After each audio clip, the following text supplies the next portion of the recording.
The divorce papers were still warm in her hands when Emily Carter felt for the first time that her life was finally beginning. She had traded a quiet man with a second-hand car for a penthouse view and a name that opened doors, and told herself that was called ambition. Richard Hayes had everything she had spent 30 years pressing her face against the glass to see: money that didn't apologize, power that didn't explain itself, a world where people stood when you entered the room rather than simply making space. Next to him, her husband had always seemed invisible, steady, ordinary. What she didn't understand, not yet, was the difference between a man who displays his power and a man who simply holds it. Daniel had never needed anyone to know. That was the part she had never thought to ask about. Emily Carter had learned early that the world was divided into two kinds of people: those who were looked at and those who were looked past. She had spent most of her life in the second category. She grew up in Fresno, in a house where the carpet was always slightly damp and the refrigerator hummed too loud. Her mother worked double shifts at a garment factory, coming home with chalk-white fingers and a smile that had given up trying to reach her eyes. Her father had left before Emily was old enough to remember his voice, only the shape of his absence. The empty chair at dinner, the half of the closet her mother never touched. As a child, Emily used to press her nose against the windows of nicer houses during evening walks, not out of envy exactly, but out of a hunger she couldn't name. She wanted to know what it felt like to live inside a life where things were chosen, not merely endured. She got her scholarship. She got her degree. She got the job at Nexus Corp and the small house in the suburbs of Sacramento, with the 3 bedrooms and the backyard that needed reseeding every spring. She got Daniel, and for a while she told herself that was enough. Daniel Carter was the kind of man who moved through life without friction. He wasn't loud, wasn't flashy, didn't fill a room the way some men did with cologne and volume, and the particular confidence of someone who needed to be noticed. He was an engineer, or so he said, though Emily had never been entirely clear on what his work actually involved. He left early and came home at reasonable hours. He remembered how she liked her coffee. He fixed things around the house before she had to ask. He was good.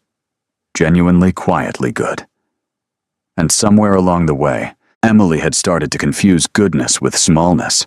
She had told him about Fresno once early in their marriage, in the way you tell someone something you don't fully want them to know briefly, without looking at them in the dark after the lights were out. He had listened without interrupting, and when she finished, he had simply put his hand over hers on top of the blanket and left it there. She had found that response unsatisfying at the time. She had wanted him to say something to fix it, or reframe it, or make it mean less. She didn't understand yet that some people show up by staying still. There were other things about him she noticed, but never examined. The late-night calls, for instance, 2 or 3 times a month, he would step out onto the back porch and speak in a low, unhurried voice for 20 minutes, sometimes 30. Not the voice of a man receiving instructions, something more deliberate, more final. She assumed it was a colleague. She never asked. On the kitchen counter, he kept a rotating stack of reading material, the Financial Times, the Harvard Business Review, a quarterly publication from some investment firm whose name she didn't recognize. She assumed he read them the way some people watch documentaries, for the feeling of being informed, not the information itself. Once early in their marriage, she had found 3 suits in the back of his closet. Charcoal gray navy and a deep black, each one cut with the kind of precision that didn't come off a rack. When she asked, he told her they were from a conference. Old gifts. He smiled when he said it, and she moved on, and the suits stayed in the back of the closet. The only time she ever asked him directly about money, they were sitting on the back porch after dinner, watching the sprinklers make slow arcs across the lawn. "Do you ever worry," she said, "about the future, about whether we're—" She gestured vaguely at everything around her. "Whether this is going to be enough." Daniel looked at the lawn for a moment. "I don't worry about that." "No. Why not?" "Because we have enough," he said. "More than enough." She heard evasion. She didn't hear the answer. The transfer came on a Thursday afternoon, delivered in a brief email from HR, effective. The following Monday, Emily would be reassigned to the executive floor as a senior administrative liaison to the regional CEO. She had to read the title twice. Richard Hayes occupied the 32nd floor, the way certain men occupy any space completely, as if the architecture had been designed around him specifically. He was 45 silver at the temples, with the kind of posture that comes not from effort, but from a lifetime of never being told to sit down. His office looked out over the city on 3 sides. His car, a deep green Bentley, sat in its own reserved space in the underground garage, and Emily had noticed on her first morning that the security guard nodded to it before Richard had even stepped out. He noticed her on the second day, not in the way that made her uncomfortable at first. It was subtler than that. He started asking her opinion in meetings which no one had done before. He introduced her to clients by name instead of title. He invited her to sit in on a conference call with investors from the East Coast, and afterward in the corridor told her that her instincts were sharp and that she was wasted in her current role. Nobody had ever said that to her. She knew intellectually that Richard Hayes was a man who had learned to make people feel chosen because it was useful. She knew this the way she knew that branded handbags were just leather with better stitching. Knowing something she had discovered offered very little protection against wanting it anyway. The first dinner invitation came 3 weeks after her transfer. He named a restaurant she had walked past many times without going in, because a single glass of wine cost what she used to budget for an entire Friday night. He arrived 40 minutes late, sliding into the chair across from her without apology, signaling the waiter as if he had been there all along. Emily told herself that powerful people operated on different schedules. She ordered what he recommended and told herself she was being adaptable.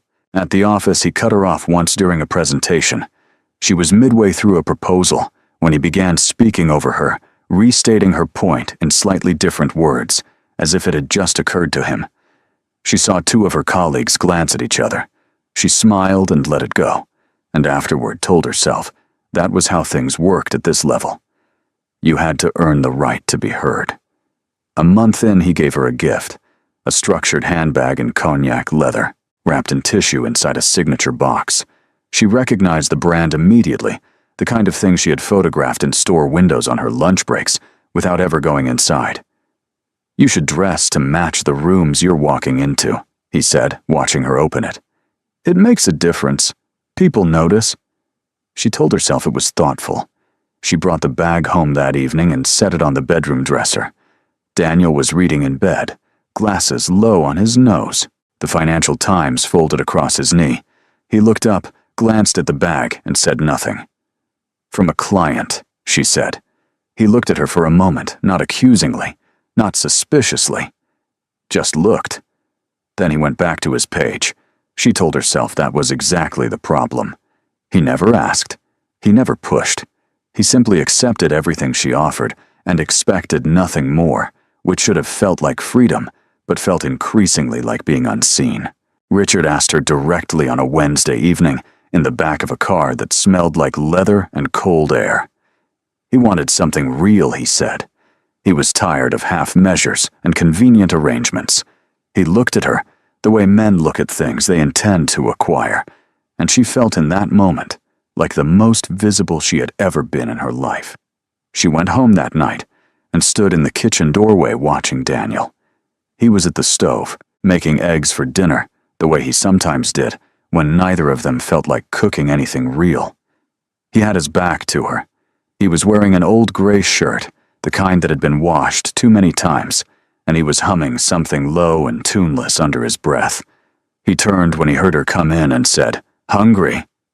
She looked at him, really looked at him, and felt something crack open in her chest.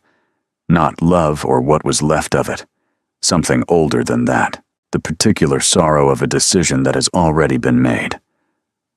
"I want a divorce," she said. He turned the burner off. He set the spatula down on the counter with the careful deliberateness of a man choosing his response. He didn't argue. He didn't raise his voice. He didn't ask if she was sure or whether there was someone else, or what she thought she would find on the other side of this that she couldn't find here. He signed the papers 11 days later, in a lawyer's office on a Tuesday morning. The room was beige and climate-controlled and smelled faintly of printer ink. Emily sat across from him with her hands folded on the table, watching him read through the documents with the same quiet attention he gave everything methodical, unbothered, as if this too were simply something to be handled correctly. When he finished, he signed. Set the pen down.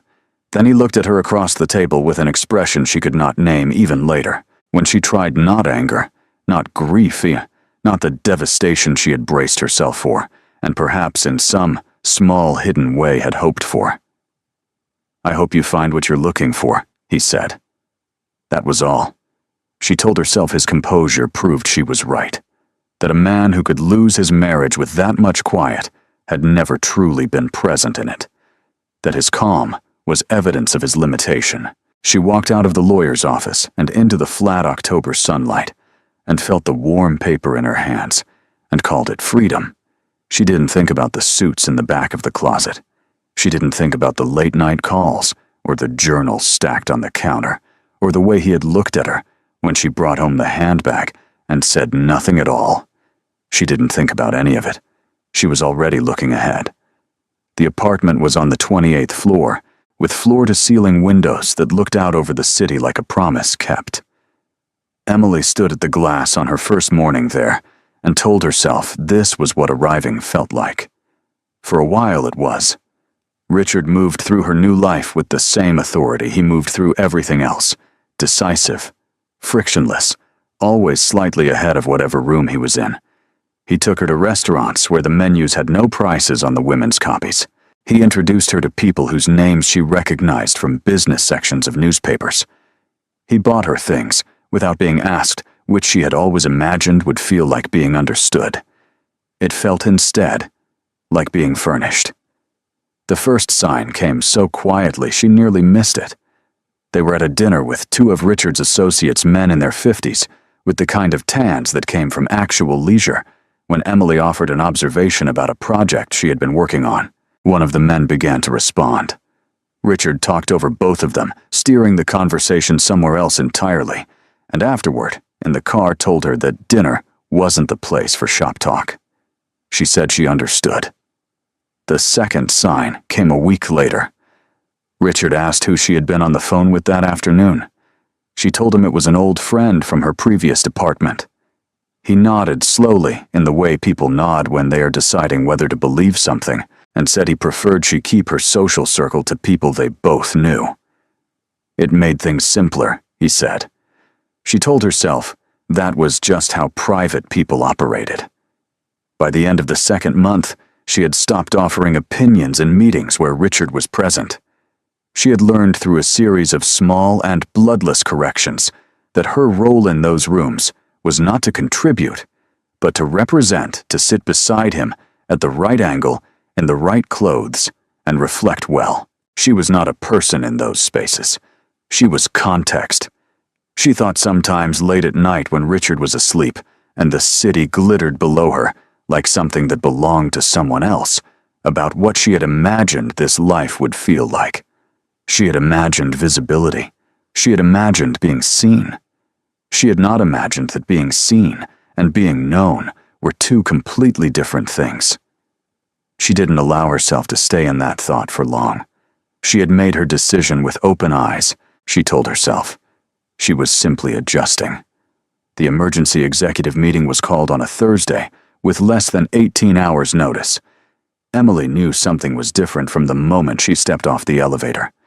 The 32nd floor, which normally operated with the studied calm of people who had decided long ago that urgency was beneath them, was moving differently. Assistants walked faster. Conversation stopped when she passed. Richard's door was closed, which was unusual for 9 in the morning. She was admitted to the boardroom in her capacity as senior liaison, taking a seat along the sidewall with the other support staff. The table was full, regional directors' department heads, 2 members of the legal team she had never seen before. Richard sat at the near end, composed in the way a person is composed when they are working at it. The door at the far end of the room opened. A man walked in alone. No assistant, no briefcase, no visible signal of importance beyond the fact that the room rearranged itself around him without anyone saying a word. He was wearing a navy suit, well-cut, quiet, the kind that didn't need to announce itself. He moved to the head of the table and set down a single folder. Richard Hayes stood up. Emily had worked beside this man for months. She had watched him receive senators and close deals worth more than most people earned in a lifetime. She had never once seen him stand for anyone. "Mr. Carter," Richard said, "thank you for making the trip." The man at the head of the table looked up, and Emily Carter stopped breathing. It was Daniel. Her Daniel, except that he wasn't in any way she could now recognize the man she thought she had known. The gray shirt was gone. The reading glasses were gone. The quiet domesticity of him, the eggs on the stove, the tuneless humming, all of it was gone. What remained was something she had always been looking at without ever seeing, a stillness that wasn't passivity, but control. The kind of calm that didn't need the room to be quiet, because it was already quieter than the room. He looked at her once, directly, briefly, without surprise, as if he had known she would be there and had already decided what to do with that fact. Then he opened his folder and began to speak. She learned it all in the next 40 minutes. Daniel Carter was not a regional engineer. He was a principal shareholder and the de facto strategic authority behind Nexus Corp, the kind of ownership that didn't appear in press releases or org charts, the kind that operated several layers above the people who thought they were in charge. Richard Hayes, she understood now with a clarity that felt like cold water, had always been a regional manager operating under a mandate he had never fully understood the source of. The man she had left for being ordinary had the entire time been the reason the extraordinary man above her had a job. She sat against the wall and kept her face still and thought about the suits in the back of the closet, those 3 perfectly cut suits he had dismissed as conference gifts. She thought about the late-night calls on the back porch, the voice that gave instructions and didn't receive them.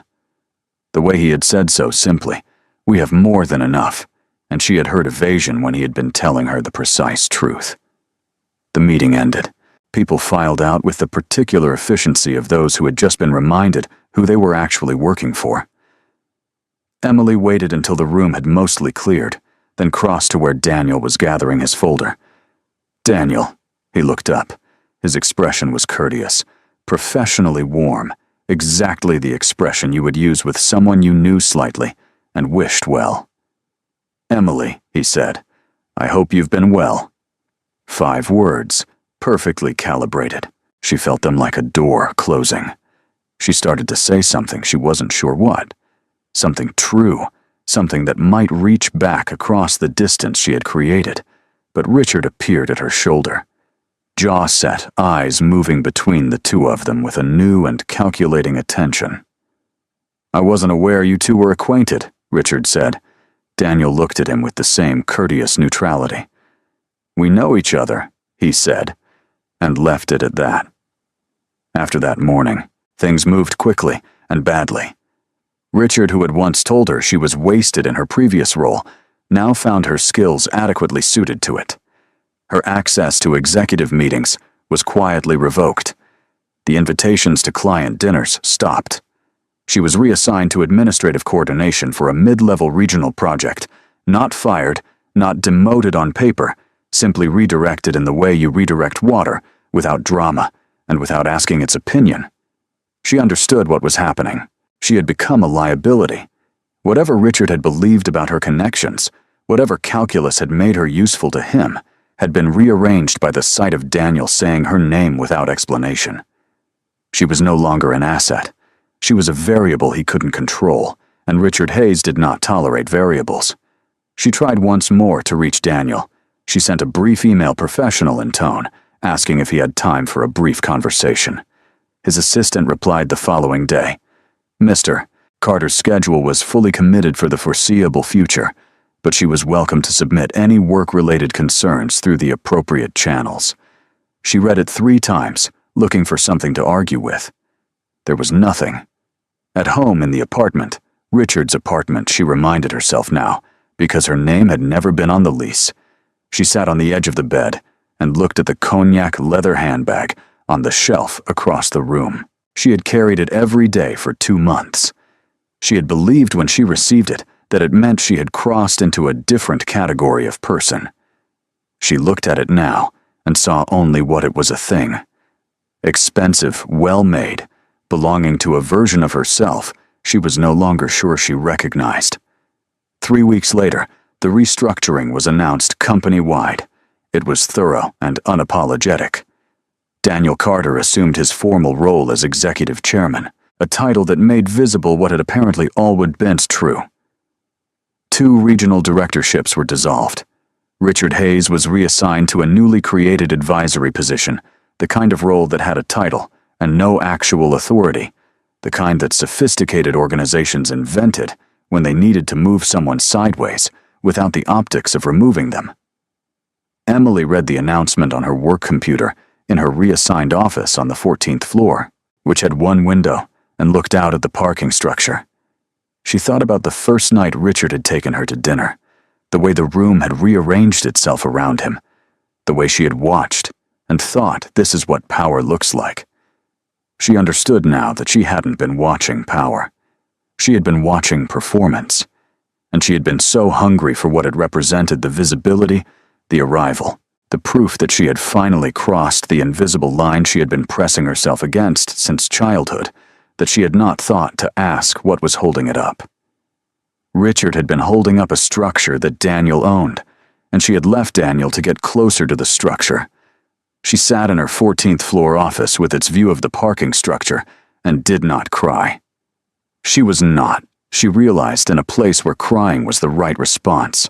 She was in a place that required something harder than that: the willingness to look at what she had done without flinching, without excuse, without the comfortable story that she had simply been deceived.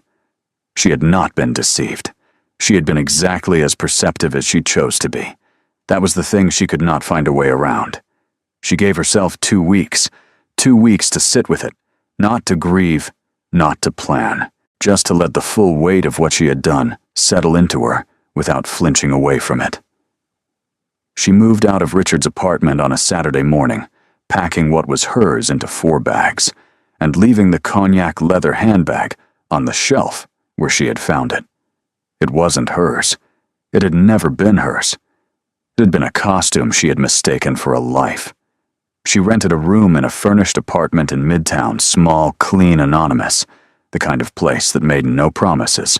She went to work each day on the 14th floor and did her job and spoke to her colleagues and did not explain herself to anyone, because there was nothing to explain that the 14th floor window didn't already say clearly enough. At night, she lay in the rented room and did what she had been avoiding for months. She remembered. Not Richard. She found, somewhat to her surprise, that Richard occupied very little space in her memory now that she had stopped needing him to mean something. He had been a surface she had projected onto. Without the projection, he was simply a man who had treated her as a convenience and then discarded her when she became complicated. There was nothing to mourn in that. What she remembered was Daniel. She remembered the way he had looked at her across the lawyer's table, not with anger, not with the wounded devastation she had braced herself for, but with something quieter and more permanent than either. She remembered the night she had told him about Fresno, and the way he had put his hand over hers without saying a word, and how she had wanted more from that gesture than it seemed able to give. She understood now what he had actually been offering: the willingness to hold something without needing to fix it. She had handed it back to him unopened. She understood something now that she could not have understood before, because understanding it required losing it. First, Daniel had never been invisible. She had made him invisible. She had needed him to be ordinary, so that her leaving would feel like ambition rather than what it actually was: fear. The old fear, the one from Fresno, the one that had pressed its face against other people's windows and told itself that wanting more was the same thing as deserving better. She had confused a hunger with a compass, and she had followed it straight off the edge of the only solid ground she'd ever had. She went to his office on a Thursday morning without calling ahead. The building was in the financial district glass, and steel 40 stories, the kind of address that appeared on contracts rather than conversations. She gave her name at the front desk and said she was there to see Daniel Carter, and the receptionist asked if she had an appointment, and she said no. And the receptionist made a brief phone call and then told her that Mr. Carter had a few minutes between 9:30 and 10, and she was welcome to go up. She had not expected that. The elevator rose smoothly, and she watched the floors climb and thought about what she intended to say. She had not prepared a speech. She had decided, somewhere in the 2 weeks of sitting with it, that prepared speeches were for people who still needed the outcome to go a certain way.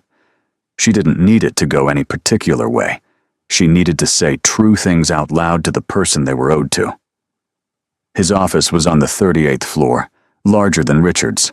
The windows faced south and west, and the morning light came in broad, and even across a desk that was clean except for a single open folder and a copy of the Financial Times folded to the second page. She noticed that detail and felt something tighten briefly in her chest.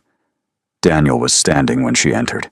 He gestured to the chair across from his desk, and they both sat, and the city spread behind him like a backdrop he had never bothered to notice. "Thank you for seeing me," Emily said. "Of course," he said, and then waited without filling the space, without making it easier or harder. Just waited in the way she now recognized as entirely characteristic of him, the willingness to let things arrive at their own pace. She looked at her hands for a moment. Then she looked at him. "I'm not here to ask for anything," she said. "I want you to know that first. I'm not here to ask you to reconsider, or to explain yourself, or to give me anything at all. I needed to say some things, and you're the only person they belong to." He nodded once, still waiting. She told him about Fresno again, not the brief version she had given him, that one night early in their marriage, but the real one. About the damp carpet, and the humming refrigerator, and her mother's chalk-white fingers. About pressing her face against other people's windows on evening walks, and the particular shame of wanting a life that didn't look like the one you'd been given. She told him that she had carried that shame into everything, into the scholarship, into the job, into their marriage, and that she had never once let herself examine it, because examining it would have meant admitting that she still lived inside it. She told him that when Richard had looked at her like she was worth looking at, what she had felt wasn't love or even attraction. It was relief. The relief of believing for the first time that she had finally crossed the line. "I told myself you were ordinary," she said. "I needed you to be ordinary, because if you were ordinary, and I still wanted to leave then, leaving was ambition. But if you were something else," she stopped, collected herself. "If you were something else, then what I did was just fear wearing a better outfit."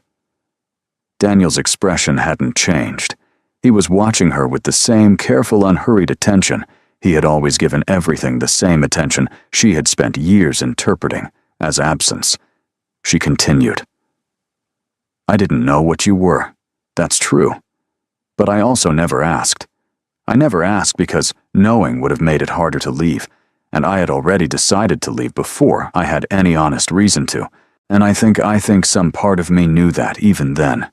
On some level I knew." The room was very quiet. "I'm not asking you to forgive me," she said. "I don't think forgiveness is what this is about. I just needed you to know that I see it clearly now. What I did, what I threw away, I see it. And I'm not going to spend the rest of my life dressing it up as something it wasn't." Daniel looked at her for a long moment. When he spoke, his voice was the same as it had always been, low and unhurried, and entirely without performance. "I knew where you came from, Emily. I always knew." He looked toward the window briefly, then back. "I knew about Fresno. I knew about your mother. I knew that the hunger you carried was older than us, older than anything I could have addressed by being a better husband, Because it wasn't about me. It was never really about me. Emily felt the truth of that land in her chest, like something she had been holding at a distance, finally being allowed to arrive. Daniel went on. I thought that if I gave you enough stability, enough time, you would eventually feel safe enough to stop running. I thought love could do. That could hold still long enough for someone to catch up to it. He looked at her directly. I was wrong about that. Not about you. About what love is able to fix on its own. Daniel. I forgave you, he said simply. A long time ago. That part was never the question. He leaned forward slightly, his forearms resting on the desk, and she recognized the gesture from 1,000 ordinary evenings, the same way he had leaned forward over the kitchen table, over a book, over whatever he was giving his full attention to. The question is what comes next, for both of us separately. She understood what he meant. She had understood it before she walked in, but hearing it said aloud, without cruelty and without apology, made it real in a way that her own private understanding hadn't quite managed. You're not coming back, she said. No, he said. I'm not. He said it gently. Not as a punishment, as a fact. The kind of fact that had been true for long enough that it no longer required any emotion to deliver. She nodded. She had prepared herself for this. She found, sitting here in the broad morning light of his 38th floor office, with the city laid out behind him, that she was all right. Not happy, not yet. Maybe not for a long time, but all right. There was a difference between grief and devastation, she was learning. Grief was clean. Devastation needed someone to blame. She was done with blame. I hope you're well, she said, standing. I mean that. I genuinely mean that. He stood also in the way he always had automatically, without thinking, the reflex of a man who had been raised to stand when someone rose. She remembered suddenly that she had found that quality faintly old-fashioned once. She looked at it now and saw it for what it was, a man who had been taught that other people deserved a certain quality of attention, that it cost nothing to show up correctly in small moments. She had spent years cataloging what he wasn't. She had never made a list of what he was. They shook hands at the door. His grip was the same as it had always been, firm, brief, without residual feeling either way. The door closed behind her, and she stood for a moment in the corridor, her hand still faintly warm from the contact, and then she walked to the elevator and pressed the button for the lobby. She drove to Fresno that weekend. Her mother was in the kitchen when she arrived, smaller than Emily remembered, or perhaps Emily was simply seeing her more accurately now, without the layer of childhood shame that had always distorted the view. The kitchen smelled like coffee and dish soap. The refrigerator still hummed too loud. Her mother turned from the counter and said, "You look thin," because that was what her mother always said, and Emily sat down at the kitchen table and said, "I know, Mom," and her mother poured 2 cups of coffee and sat across from her, and neither of them said anything important. For a while, that was all right. Emily had learned. Lately, that silence wasn't absence. It was just space, the kind that didn't need filling to mean something. She stayed the weekend. She helped her mother recaulk the bathroom. She slept in her childhood bedroom under a quilt that was older than some of her professional relationships. She lay in the dark on Saturday night and listened to the neighborhood sprinklers, a dog somewhere, the particular quiet of a street where people went to bed early, and felt, for the first time in longer than she could measure, that she was in the right place. Not the place she had always wanted. The place she had always been from. She understood now that those were not the same thing as failure. Daniel Carter became the kind of person that people in those industries described as a quiet force. The executive chairman, whose name appeared rarely in trade publications, whose preferences were not widely known, whose power expressed itself not in press releases, but in outcomes. He still read the Financial Times in the mornings. He still wore suits that didn't need to announce themselves. He was, by every account that reached Emily, in the years that followed, exactly who he had always been. He had simply stopped pretending to be less. Emily did not return to Nexus Corp after her resignation, which she submitted on a Tuesday, the same day of the week she noticed as the divorce papers. She took a position at a smaller company in Sacramento, modest office, reasonable hours, work that asked for her actual judgment and received it without redirection. She was not invisible there. She had learned finally the difference between being seen by someone else and being known to yourself. One of them depended on the room you were standing in, the other one you carried. She carried it from Fresno. She would carry it wherever she went next. That she had decided was enough, more than enough. The real value of a person is not in what they put on display, but in what they never needed to display at all. And sometimes the most expensive lesson of a life is not losing money or status or standing. Sometimes it is looking back and understanding that the thing you walked away from was the very thing you spent your whole life trying to find.